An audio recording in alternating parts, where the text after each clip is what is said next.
Assalamualaikum warahmatullahi wabarakatuh. Halo anak-anak, apa kabar? Mudah-mudahan dalam keadaan sehat selalu di tengah masa pandemi ini.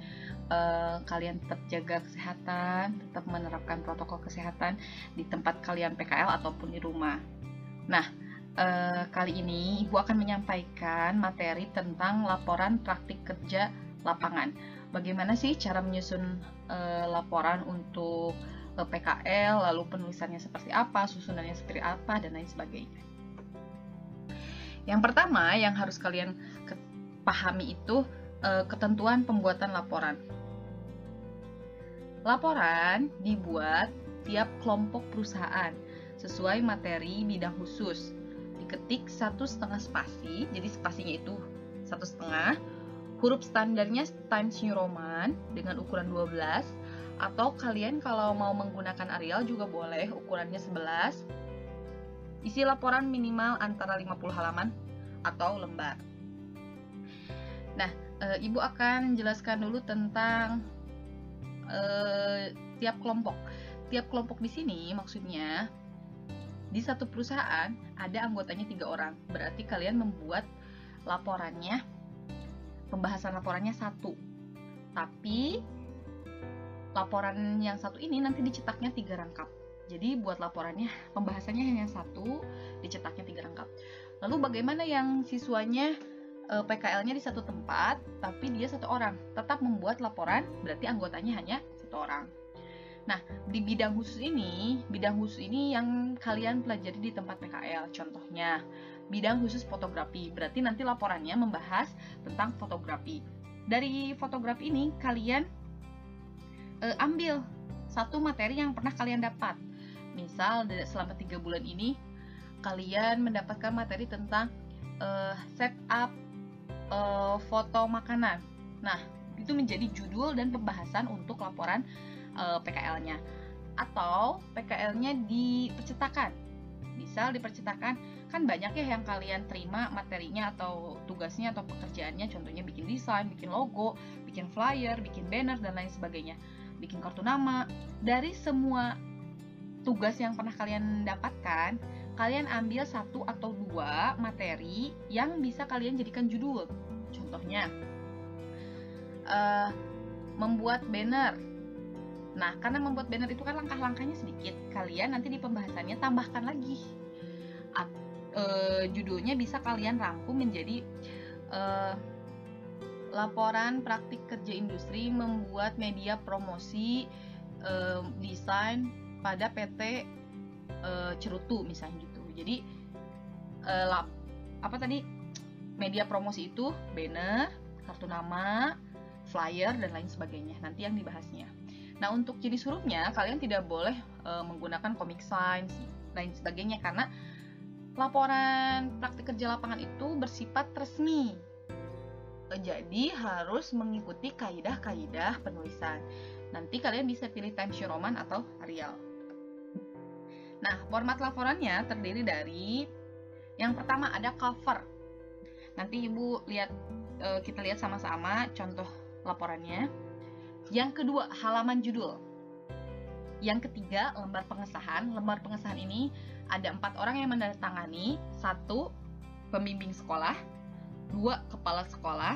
3, pembimbing lapangan. 4, pimpinan perusahaan. Tidak semua perusahaan ditandatangani oleh pimpinan. Bisa saja oleh HRD, oleh manajer. Jadi pembimbing lapangan dan manajer. Ibu, kalau saya misalnya di perusahaan saya, pembimbing dan manajernya sama. Terus kata pembimbing tidak usah ditandatangani oleh pimpinan. Gimana dong, Bu? Berarti nggak apa-apa. Nama pembimbing dan pimpinannya atau manajernya disamakan saja. Tidak masalah. Yang keempat, halaman ringkasan. Selanjutnya kata pengantar. Nanti ucapan terima kasih dan lain sebagainya. Yang selanjutnya ada daftar isi. Ada daftar tabel, daftar gambar, dan daftar lampiran. Kalau daftar isi itu nomor halaman, daftar tabel itu nomor-nomor tabel, daftar gambar itu nomor-nomor gambar, daftar lampiran itu nomor-nomor lampiran. Yang pertama, kan tadi ada bab 1 pendahuluan. Di bab pendahuluan ini, kalian akan membahas tentang latar belakang. Latar belakang ini menjelaskan tentang apa sih itu PKL. Terus kalian PKL di mana? Kenapa mengambil PKL di situ? Misalnya karena penulis menyukai bidang desain, bla bla bla bla. Lalu setelah kenapa PKL di situ, bidang apa yang kalian pelajari di sana gitu. Jadi alasan-alasan latar belakang itu ya, yang mempengaruhi kalian kenapa PKL di tempat itu. Jadi jangan secara global ya, jangan di era globalisasi ini PKL jangan kayak gitu, tapi lebih spesifik kenapa kalian PKL di sana. Biasanya terdiri dari 4 paragraf. Yang kedua, maksud dan tujuan. Nanti kita lihat contohnya.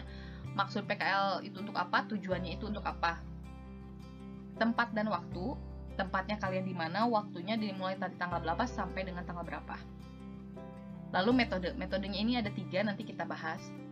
Yang kedua, bab 2, keadaan umum perusahaan. Nah, di keadaan umum perusahaan, kita akan membahas tentang riwayat perusahaan atau lembaga. Riwayat perusahaan atau lembaga ini berisi tentang sejarah perusahaan. Kalian bisa minta ke perusahaannya, pasti udah ada sih sejarah perusahaan. Atau kalau kalian punya kakak kelas yang kemarin di perusahaan yang sama, tinggal minta aja. Atau lebih baik minta ke pembimbingnya. Ada juga perusahaan yang nggak punya riwayat perusahaan, berarti kalian harus bikinin untuk perusahaan itu. Saya kayak tanya jawab aja, Bu atau Pak, perusahaan ini namanya awalnya apa sih, berdiri di tahun berapa, bidangnya di bidang apa, dan lain sebagainya, alamatnya di mana gitu. Ini berbentuk paragraf ya. Lalu yang kedua, bidang usaha. Nah, di bidang usaha ini spesifik ke perusahaan masing-masing. Contohnya, perusahaan percetakan, bidang usahanya berarti jasa desain, jasa cetak stiker, cetak banner. Jadi disebutin usahanya tuh apa aja. Atau kayak misalnya di GBT sekarang bidang usahanya tidak hanya jual kaos, tapi juga ada MUP, tulisin di situ penjualan MUP. Terus misalnya di Inscript ada juga pembuatan website, ditulisin aja pembuatan website menggunakan apa gitu ya. Jadi kalian cantumkan saja apa yang jadi income perusahaan atau bidang usaha di perusahaan. Yang ketiga, adanya struktur organisasi dan manajemen. Nah, di struktur organisasi ini, tidak semua perusahaan mengizinkan struktur organisasinya untuk diambil atau untuk disimpan di laporan. Tapi ada juga yang memperbolehkan. Bagaimana caranya kalau perusahaannya tidak memperbolehkan? Kalian buat lagi. Buat di Word, pakai diagram. Level pertama direktur misalnya atau pimpinan, level kedua manajer apa, level ketiga bidang apa, dan lain sebagainya. Bikin aja sendiri kalau memang tidak dikasih atau tidak diizinkan. Karena biasanya di perusahaan itu kan sudah ada terpampang tuh daftar struktur organisasinya. Kalau tidak ada berarti kalian harus bikin, tuh ya. Nanti dijelaskan juga di sini bagian tugas-tugasnya. Nah, di bab 3, bidang khusus sesuai materi pelatihan di tempat praktik kerja lapangan atau tiap siswa atau kelompok dapat berbeda. Bidang khusus itu membahas apa sih? Membahas tentang software atau hardware yang kalian pelajari di perusahaan. Contohnya, kalau desain berarti Photoshop, CorelDRAW. Kalau fotografi, software untuk editing atau kamera-kamera, atau mesin untuk mencetak misalnya. Terus di bidang video, Adobe Premiere atau misalnya Cool Edit dan lain sebagainya. Jadi di bab 3 ini kalian menjelaskan tentang software yang kalian terima serta toolsnya, jadi kegunaannya. Kalau ini mah gampang, tinggal cari di Google asal kalian sertakan sumbernya. Contohnya ada Photoshop, CorelDRAW, dan lain-lain. Di bab keempat ada pembahasan. Contohnya, pembuatan brosur promo, pembuatan website menggunakan WordPress. Bu, kenapa sih di pembahasannya ada 2? Ini untuk memenuhi standar 50 halaman yang ada di syarat ketentuan pembuatan laporan gitu ya. Kalau misalnya masih kurang nih, kalian mau nambahin lagi juga boleh. Apalagi yang anggotanya banyak, pembahasannya juga sebaiknya lebih banyak karena anggotanya juga banyak. Nah, di pembahasan ini carilah satu pembahasan yang unik. Jangan desain kartu nama semua yang percetakan, tapi yang kira-kira belum pernah dibahas oleh kakak kelas kalian, atau yang kira-kira teman kalian itu belum tahu, adik kelas kalian itu belum tahu. Jadi ada something new gitu ya. Nah, yang bab kelima itu ada penutup terdiri dari kesimpulan, lalu ada saran. Lalu yang terakhir ada daftar pustaka. Daftar pustaka ini kalian kan nyari di Google tuh, kutipan buat bab 1, kutipan untuk pengertian Photoshop, pengertian Corel, pengertian kamera, misalnya jenis-jenis kamera, kan itu ngambil dari Google. Nah, kalian sertakan linknya. Jadi linknya setiap kalian nyari di Google, simpan linknya di Word, Jadi nanti ketika sudah selesai daftar pustakanya, jangan bilang nggak tahu, tapi sudah disiapkan gitu ya. Yang terakhir ada lampiran. Lampiran ini berisi tentang foto kegiatan kalian saat ngedit, misalnya saat foto, saat mencetak, saat melayani customer, dan lain sebagainya. Nah, oke, kita masuk ke laporan PKL-nya. Di sini ada 9 file yang Ibu kasih ke kalian. Kalian sebelum buka file Word-nya, buka dulu file Notepad yang ada kalimat silahkan baca ini sebelum membuka file. File Word-nya juga ini sudah ada penomoran dari nomor 1 sampai dengan nomor 8. Nah, di file Notepad ini Ibu memberikan penjelasan tentang PKL-nya untuk pembuatan laporannya.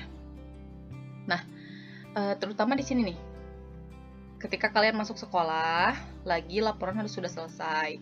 Dan saran Ibu, lembar pengesahan kalian sudah di-print terlebih dahulu sebelum kalian pulang. Membikin aja 3-5 lembar dan sudah dicap di perusahaan.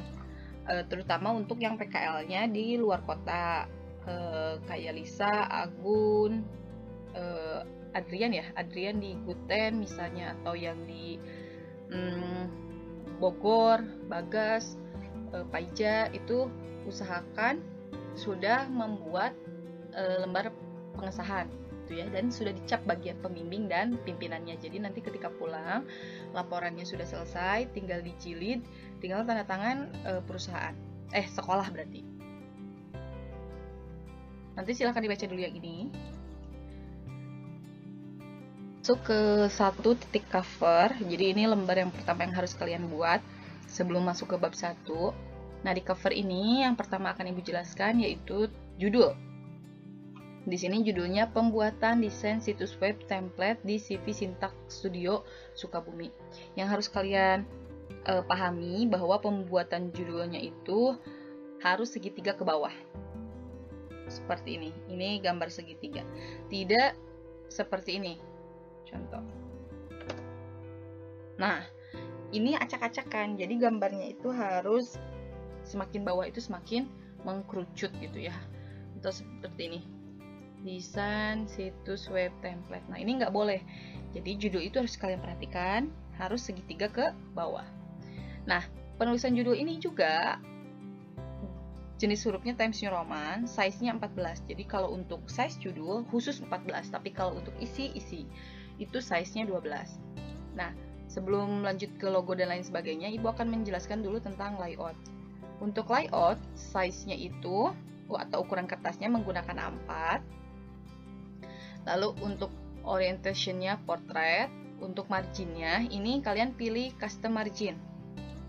Nah, top itu bagian atas 3 cm, bagian left, bagian kiri 4 cm, bagian bottom 3 cm, bagian right 3 cm, bottom bawah, right itu kanan. Kenapa yang left itu 4 cm? 4 cm ini berfungsi untuk 1 cm-nya untuk space untuk menjilid. Jadi dibelikan untuk yang kiri itu lebih 1 cm. Setelah margin, yang harus kalian perhatikan juga jarak spasinya itu harus 1,5. Nah, di sini ada add space after paragraph, lalu add space before paragraph. Pastikan dua-duanya tidak ada yang aktif remove-nya. Kalau ini berarti tuh perbedaan, kalau kalian menggunakan remove, dia jaraknya itu lebih. Tapi kalau remove-nya dihilangkan, jaraknya itu normal gitu. Jadi Supaya jaraknya tidak karuan, pastikan bahwa remove-nya itu tidak aktif. Nah, ini ada logo sekolah. Lalu oleh, ini nama kalian. Lalu ini NIS. Kompetensi keahlian multimedia Sekolah Menengah Kejuruan Negeri 1 Cibadak, Dinas Pendidikan Provinsi Jawa Barat tahun 2020. Kita masuk ke nomor 2. Untuk nomor 2 ini, lembar pengesahan. Di lembar pengesahan ini ada 10 halaman kurang lebih. Di halaman pertamanya, ini juga menuliskan judul yang tadi, size-nya masih sama 14. Lalu ada laporan praktik kerja lapangan. Ingat ya, bukan praktek, tapi praktik. Diajukan untuk memenuhi salah satu persyaratan dalam menyelesaikan pendidikan di SMK Negeri 1 Cibadak. Oleh, ini masih sama, nama kalian sama NIS. Lalu kompetensi keahlian multimedia Sekolah Menengah Kejuruan Negeri 1 Cibadak, Dinas Pendidikan Kabupaten Sukabumi tahun 2020. Nah, yang harus kalian perhatikan di sini ada penomoran dengan nomor Romawi. Kenapa di halaman pertama nomor Romawinya langsung Romawi 2? Karena cover tadi dihitung dengan Romawi 1, tapi tidak dimunculkan karena itu cover. Jadi yang tadi itu halaman 1, yang ini halaman 2. Nah, ini lembar pengesahan, pembuatan desain website, ini judul lagi. Lalu ini penulis, size-nya 12, disahkan pada tanggal, ini dikosongkan saja. Oleh, nah, ada pembimbing sekolah, ada pembimbing lapangan, ada kepala SMK, ada pimpinan. Yang akan Ibu jelaskan dulu dari pembimbing. Yang harus kalian perhatikan, yang pertama, tidak boleh salah nulis nama atau gelar. Ada yang Eskom, ada yang SE, Pak Latif SE, Pak Harun Eskom, Ibu Eskom, Pak Nono SST, Pak Ius beda lagi. Jadi jangan sampai salah menuliskan gelar ataupun nama. Misalnya Pak Asep biasanya yang agak susah. Jangan sampai salah nulis namanya. Tidak semua pembimbing sekolah kalian itu memiliki NIP. Jadi kalau tidak ada, dikosongkan saja nanti seperti ini. Ya, tapi kalau ada berarti tinggal diisi. Biasanya sih kalau pembimbing ada yang punya NIP, ada yang punya NUPTK. Jadi tanya dulu, Ibu, Bapak punya ada NIP atau NUPTK enggak gitu ya. Jangan sampai salah nulis. Harusnya NUPTK, kalian tulis NIP. Yang punya NIP itu kayaknya cuman Pak Nono dan Bu Rini. Ibu, Pak Jenit, sama Pak Latif belum punya NIP ataupun NUPTK, silahkan dikosongkan. Pak Ius, Pak Faisal, Pak Harun, sama Pak Asgod itu udah punya NUPTK. Jadi nanti diisi NUPTK. Nah, yang kedua di bagian pembimbing lapangan, di sini ada nama pembimbing, lalu ada NIK. Kalau misalnya di perusahaannya tidak punya NIK, dikosongkan saja. Gitu, di strip boleh, dikosongkan seperti ini juga boleh. Kalau ada gelar, tambahkan gelar. Yang ketiga, kepala sekolah, ini pasti sama semua siswa kepala sekolahnya. Yang keempat itu pimpinan. Boleh pimpinan, boleh kalian tulis juga direktur. Bu, pimpinannya sibuk, direkturnya sibuk. Kalian juga boleh mengisi misalnya kepala HRD. Ini tergantung dari kesepakatan kalian sama perusahaan ya, diizinkannya, ditandatangannya oleh siapa. Jadi ngobrol aja nanti sama pembimbing lapangannya. Bu, Pak, saya kan mau bikin laporan. Nanti di laporannya untuk yang menandatangani dari pihak perusahaan selain Ibu sebagai pembimbing siapa ya. Nah, ingat sekali lagi jangan sampai salah menulis nama dan gelar. Ini halaman ketiga. Yang selanjutnya ada kata pengantar. Kata pengantar ini biasanya berisi ucapan syukur dan ucapan terima kasih. Yang harus kalian perhatikan, ucapan terima kasihnya harus berdasarkan jabatan. Jadi, yang pertama itu kepada kepala sekolah, yang kedua kepada ketua program studi keahlian, yang ketiganya pimpinan, yang keempatnya pembimbing sekolah, yang kelimanya pembimbing lapangan. Ini yang baku. Nah, ini guru-guru, kedua orang tua, semua pihak yang telah membantu. Kalian mau tambahin nomor 9-nya, ibu kos, pacar tercinta, BBF, terserah ya, boleh. Tapi untuk nomor 1 sampai dengan nomor 6, nomor 7 itu tidak boleh diganti. Susunannya harus seperti itu. Nah, ini juga ganti, berarti bukan 31 Oktober, tapi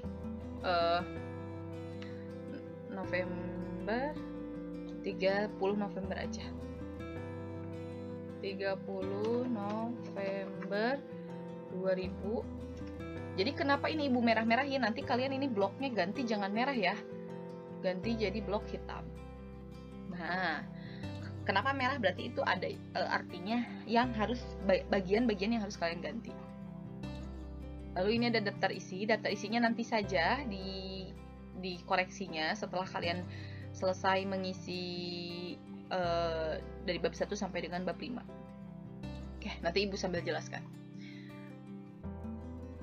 Masuk ke bab 1 di nomor 3, ini nomor 3. Ada 4 pembahasan. Yang pertama 1.1 latar belakang. Di latar belakang ini kalian menuliskan tentang kenapa sih kalian memilih tempat PKL di sana, gitu ya. Jadi harus lebih spesifik, bukan karena PKL sebagai salah satu implementasi pembelajaran di sekolah SMK. Tidak seperti itu, tapi latar belakang kenapa ngambil PKL di sana. Contohnya perusahaannya perusahaan desain. Boleh menjelaskan PKL secara umum dulu, tapi nanti lebih spesifik.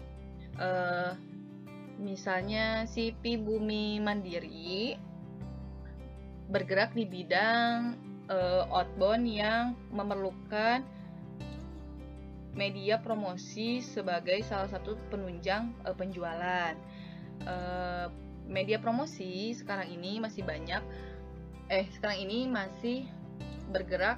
Masih banyak dipromosikan di dalam media sosial. Nanti hubungkan dengan desain itu, gitu ya. Kalian boleh lihat latar belakang di Google banyak, tapi pastikan tidak plak ngambil, baca lagi, cocokkan dengan perusahaan kalian, kondisi perusahaan kalian. Yang kedua, maksud dan tujuan. Maksudnya dari PKL ini apa? Tujuannya itu untuk apa? Untuk misalnya, tujuan dari penyelenggaraan PKL ini untuk merelatekan pembelajaran di sekolah dan pembelajaran di perusahaan. Tempat dan waktu silahkan diisi, mulai tanggal berapa sampai dengan kapan, jadwal perharinya berapa hari, dari jam berapa sampai jam berapa. Kalau ada shift dijelaskan juga, ada shift di situ. Lalu yang keempat ada metode. Metode ini terdiri dari 3. Ada observasi. Kalau observasi itu berarti kalian datang langsung. Jadi kalau yang remote tidak datang langsung, observasinya tidak usah kecuali kalau pernah datang ke perusahaan ya, boleh diisi. Tapi kalau tidak, observasinya bisa melalui media sosialnya, bisa melalui video call misalnya gitu ya. Nah, sekarang wawancara ini kalian berarti mewawancara, di situ tulis mewawancarai Bapak X untuk mendapatkan informasi mengenai perusahaan ini dan bidang pekerjaan ini, gitu ya. Yang C itu studi pustaka. Studi pustaka itu berarti mencari sumber informasi dari buku, internet, atau artikel-artikel. Masuk ke bab 2, keadaan umum perusahaan. 2.1 ada riwayat perusahaan atau lembaga. Di sini kalian isi dengan sejarah perusahaan, visi misi, dan lain-lain. Silahkan tanya ke perusahaannya, Bu, perusahaan saya yang saya tempati untuk PKL belum punya sejarah perusahaan atau riwayat perusahaan. Berarti kalian buatkan. Bu, gimana ngarang? Ya enggak. Kalian berarti harus mewawancarai siapa bagian pekerjanya atau bagian pemiliknya atau bagian yang memang bisa dipercaya sebagai sumber informasi, gitu ya. Kalian tulis si Cerutu misalnya beralamat di mana, didirikan pada tahun berapa, pemilik utamanya ini misalnya, atau kalau pernah berganti nama yang dulunya bernama apa. Jadi dijelaskan di sini riwayat perusahaannya, berdiri perusahaannya, atau kalau ada logo, logo itu memiliki arti apa, gitu ya. Yang kedua, bidang usaha. Nah, di sini dijelaskan perusahaan kalian itu menerima jasa atau orderan atau menjual apa aja sih. Jadi jelaskan di sini satu-satu. Ada nomornya, juga ada deskripsinya. Misalnya bannernya apa aja yang diterima, ukuran berapa aja gitu. Yang ketiga, struktur organisasi. Kalau perusahaannya sudah ada, berarti sudah punya struktur organisasi, berarti kalian tinggal minta. Tapi kalau belum ada berarti kalian harus bikinkan. Nanti kalian bikin di insert di sini nih. Insert, lalu pilih Smart Art. Nah, hierarki, kalian nanti silahkan bikin seperti ini. Nanti diisi di sini direktur, di sini isi apa, di sini manajer, misalnya ini bagian apa dan bagian apa gitu ya. Lalu di bawah apa ini struktur organisasi, jangan lupa dikasih nomor. Kasih nomornya seperti ini. Gambar. Ini kan bab 2 ya. 2.1 struktur organisasi. Terus langsung di sini penjelasan struktur organisasi. Kalian jelasin nomor 1 pemilik. Pemilik itu memiliki fungsi apa? Yang kedua HRD. HRD sama juga memiliki tugasnya ngapain gitu ya. Kalau perusahaannya tidak mengizinkan kalian ngambil dari yang perusahaan, berarti kalian tinggal menuliskan ulang aja. Ada juga perusahaan yang hanya membolehkan tidak memberikan seluruh data struktur organisasi karena rahasia misalnya. Jadi kalian ambil aja yang bagian-bagian yang berhubungan dengan kalian, misalnya dari pemilik langsung ke bagian marketing, langsung ke bagian desain, langsung ke bagian promosi gitu. Jadi struktur secara sederhananya saja. Paham ya? Bab 3, bidang khusus. Nah, pada bagian ini kalian akan membahas tentang software atau hardware atau peralatan yang kalian gunakan atau yang sering kalian gunakan di tempat PKL. Jadi kalau kalian misalnya desain berarti kan berhubungan dengan Adobe Photoshop. Kalau desainnya di percetakan berarti ada mesin. Nah, mesinnya juga kalian foto, kalian cari penjelasannya di Google, itu tuh mesin apa gitu. Jadi jangan sampai cuman softwarenya aja.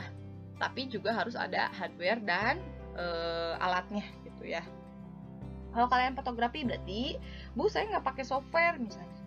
Berarti kalian jelasin tentang kameranya, tentang tripodnya, tentang lampunya, untuk lightingnya gitu. Jadi jelaskan yang berhubungan alat atau alat atau perangkat lunak yang berhubungan dengan PKL kalian. Contohnya, di sini ada Photoshop. Ada Photoshop tuh pengertiannya seperti apa, lalu gambarnya, kelebihannya, kekurangannya itu untuk apa. Lalu ada pengenalan area kerja. Jadi yang pertama itu toolbox tuh yang sebelah mana. Jadi dijelaskan juga ada pengenalan macam-macam tools. Sini apa toolsnya, pen tool itu untuk apa gitu. Nanti ada Adobe Illustrator untuk apa dan lain sebagainya. Nah, Ibu akan menjelaskan dulu tentang gambar. Gambar ini kalau kalian misalnya susah kan ini ketika mau digeser susah ya, tuh malah mengacaukan. Kalian klik format, lalu klik write text. Nah, di sini kalian pilihnya boleh top and button, boleh. Mau behind text boleh, tapi kalau behind text ininya si teksnya harus dikebawahin berarti. Nanti gambarnya tinggal digeser ke atas.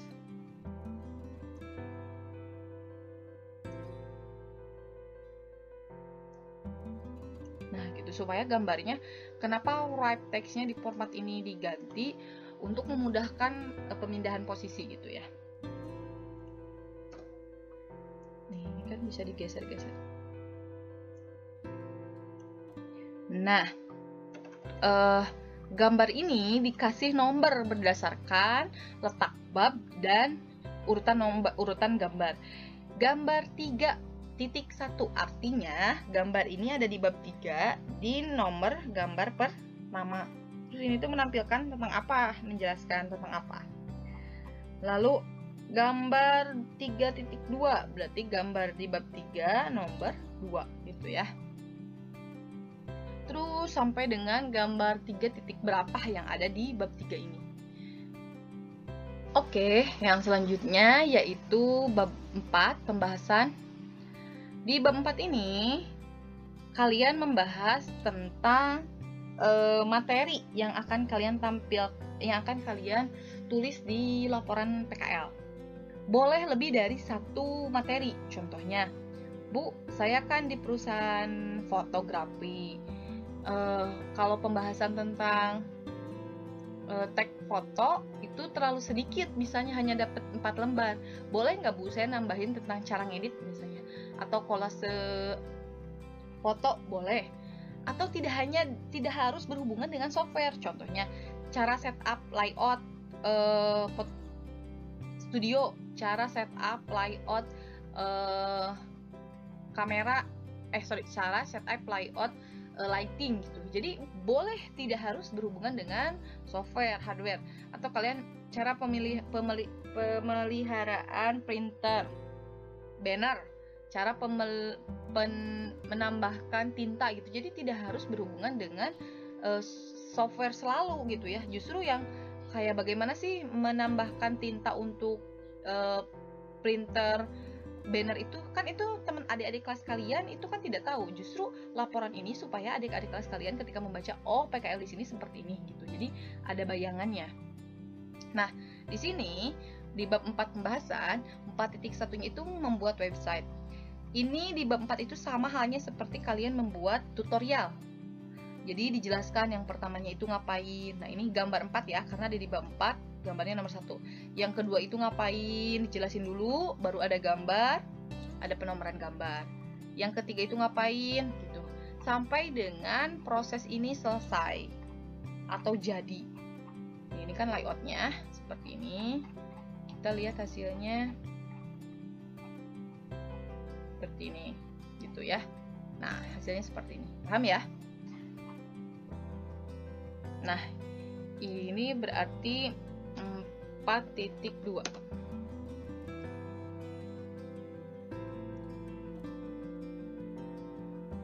Nih kalau mau geser, panahnya pakai yang ini, yang bawahnya dulu, baru yang atasnya. Terus 4.2 gitu. Nih 4.2-nya ngapain aja, dijelasin juga ini codingnya. Jadi ini juga yang web ini, yang pertama desain membuat layoutnya, yang kedua pengkodingannya. Paham ya? Kalau misalnya Bu, kita kan ada ber9 PKL-nya, mau bikin 3 pembahasan juga boleh. Masuk ke bab 5, di sini ada penutup, ada kesimpulan dan ada saran. Nah, kesimpulannya ini berisi tentang bab 1 sampai bab 4 pembahasan kalian itu apa sih, manfaat PKL itu apa sih, apa yang ilmu yang kalian dapat. Jadi kesimpulan selama kalian PKL. Yang 5.2 itu ada saran. Saran ini terdiri dari 3. Yang pertama untuk sekolah, yang kedua untuk perusahaan, yang ketiga untuk pembaca. Jangan sampai saran kalian ini untuk menjerumuskan, misalnya karena kalian gak enak di tempat PKL-nya, kalian tulis saran perusahaan diharapkan memberikan makan siang. Jangan kayak gitu, tapi saran yang lebih membangun gitu ya. Karena kan kita bukan lagi curhat, tapi memberikan referensi untuk pembaca dalam hal ini adalah adik kelas kalian. Paham ya? Oke, selanjutnya adalah daftar pustaka. Di daftar pustaka ini berisi tentang alamat pengutipan. Jadi kalian itu kan tadi di bab 3 ada pengertian, ada Photoshop, ada pengertian printer misalnya gitu ya, ada pengertian kamera. Nah, itu tuh jangan ngarang, tapi kalian mencari di Google Scholar atau di e-book pengertian kamera menurut siapa. Nah, kalian ngambil alamatnya itu nanti simpan di sini. Untuk daftar pustaka, bagaimana cara menulisnya? Kalian silahkan cari, tinggal klik link ini, nanti akan muncul pengutipan langsung atau pengutipan tidak langsung. Lalu selanjutnya ada lampiran. Lampiran di sini adalah menyertakan foto-foto kalian, foto kegiatan atau foto hasil dan lain sebagainya. Itu saja dari Ibu. Terima kasih banyak. Assalamualaikum warahmatullahi wabarakatuh. Jangan lupa laporannya dikerjakan dari sekarang ya.